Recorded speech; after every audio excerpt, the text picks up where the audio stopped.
Assalamualaikum warahmatullahi wabarakatuh. Dari kelompok 3 dari mata kuliah Manajemen Investasi yang beranggotakan Hai, nama saya Bunga. saya Siti Amalia Sofin. Halo, perkenalkan nama saya Muhammad Fauzi Trianda. Siap untuk memaparkan materi tentang Wait a minute. Who are you?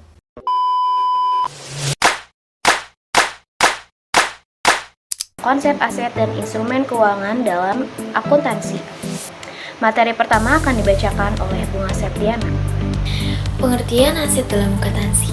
Aset dalam akuntansi adalah semua hal yang dimiliki perusahaan, baik berwujud maupun tidak, yang punya nilai dan bisa digunakan untuk mendukung kegiatan usaha atau menghasilkan keuntungan di masa depan. Contohnya seperti uang kas, peralatan, bangunan, atau hak paten.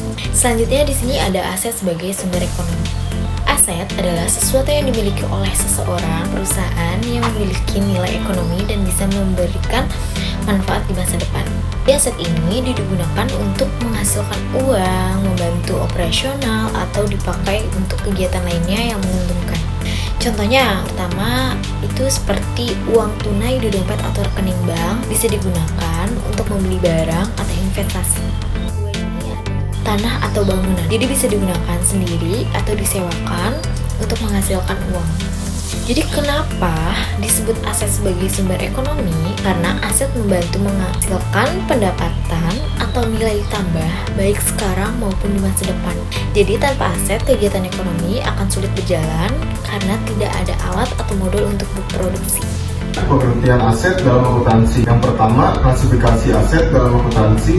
Aset dikelompokkan menjadi aktiva tetap dan tidak tetap. Yang kedua, aktiva tetap dan fungsinya. Aktiva tetap adalah aset yang digunakan dalam operasional perusahaan untuk menghasilkan pendapatan dalam jangka panjang. Yang ketiga, aktiva tetap dan karakteristiknya. Aset tidak tetap mencakup aset yang tidak memiliki bentuk fisik seperti goodwill dan hak paten. Yang keempat, aset lancar dan tidak lancar. Aset lancar adalah aset yang mudah dicairkan menjadi uang tunai, sedangkan aset tidak lancar memiliki nilai jangka panjang. Selanjutnya, instrumen keuangan dan karakteristik. Instrumen keuangan adalah aset atau dokumen yang mewakili hak atau kewajiban untuk menerima atau memberikan sejumlah uang di masa depan, atau bisa juga bukti kepemilikan dalam suatu entitas. Contohnya instrumen keuangan seperti saham, obligasi, reksadana, derivatif, dan juga aset tunai seperti uang dan deposito. Selanjutnya ada status jatuh tempo instrumen keuangan. Status jatuh tempo itu menunjukkan apakah suatu instrumen keuangan seperti utang, obligasi, pinjaman, atau surat berharga lainnya sudah mendekati atau telah melewati tanggal mana pembayaran harus dilakukan. Contohnya, obligasi ini akan jatuh tempo pada 15 Juli 2025. Artinya, pada tanggal tersebut, pokok utang harus dilunasi pada investor. Pentingnya likuiditas dalam instrumen keuangan. Menurut saya, likuiditas itu penting banget dalam dunia keuangan.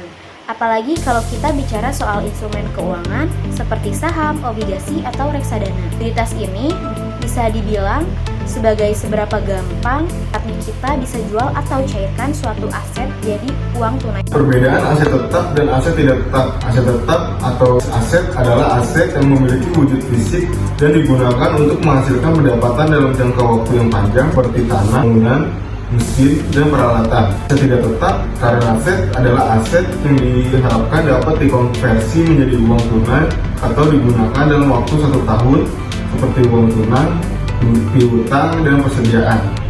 Ada aset lancar dan tidak lancar dalam praktik bisnis. Untuk pengertian instrumen keuangan dalam konteks ekonomi modern, instrumen keuangan adalah alat atau kontrak yang memiliki nilai moneter, didagangkan atau ditransfer di pasar keuangan.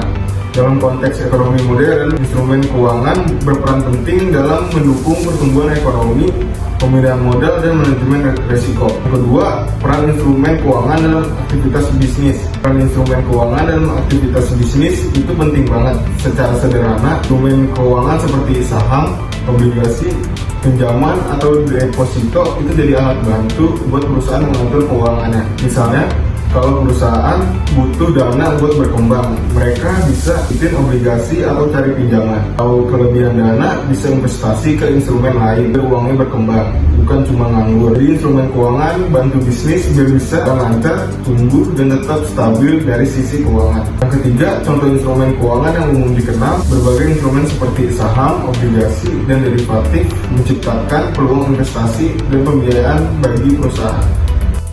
Selanjutnya di sini ada karakteristik pasar uang. Yang pertama itu jangka pendek. Transaksi di pasar uang itu cepat dan enggak untuk jangka panjang. Biasanya hanya hari sampai maksimalnya 1 tahun. Kedua itu ada likuiditas tinggi. Uang yang diputar di pasar ini bisa cepat dicairkan. Jadi kalau sewaktu-waktu butuh dananya bisa langsung ditarik tanpa ribet. Tiga itu ada risiko relatif rendah. Karena jangka waktunya pendek dan biasanya melibatkan lembaga keuangan besar, maka risikonya nggak terlalu tinggi walau tetap ada.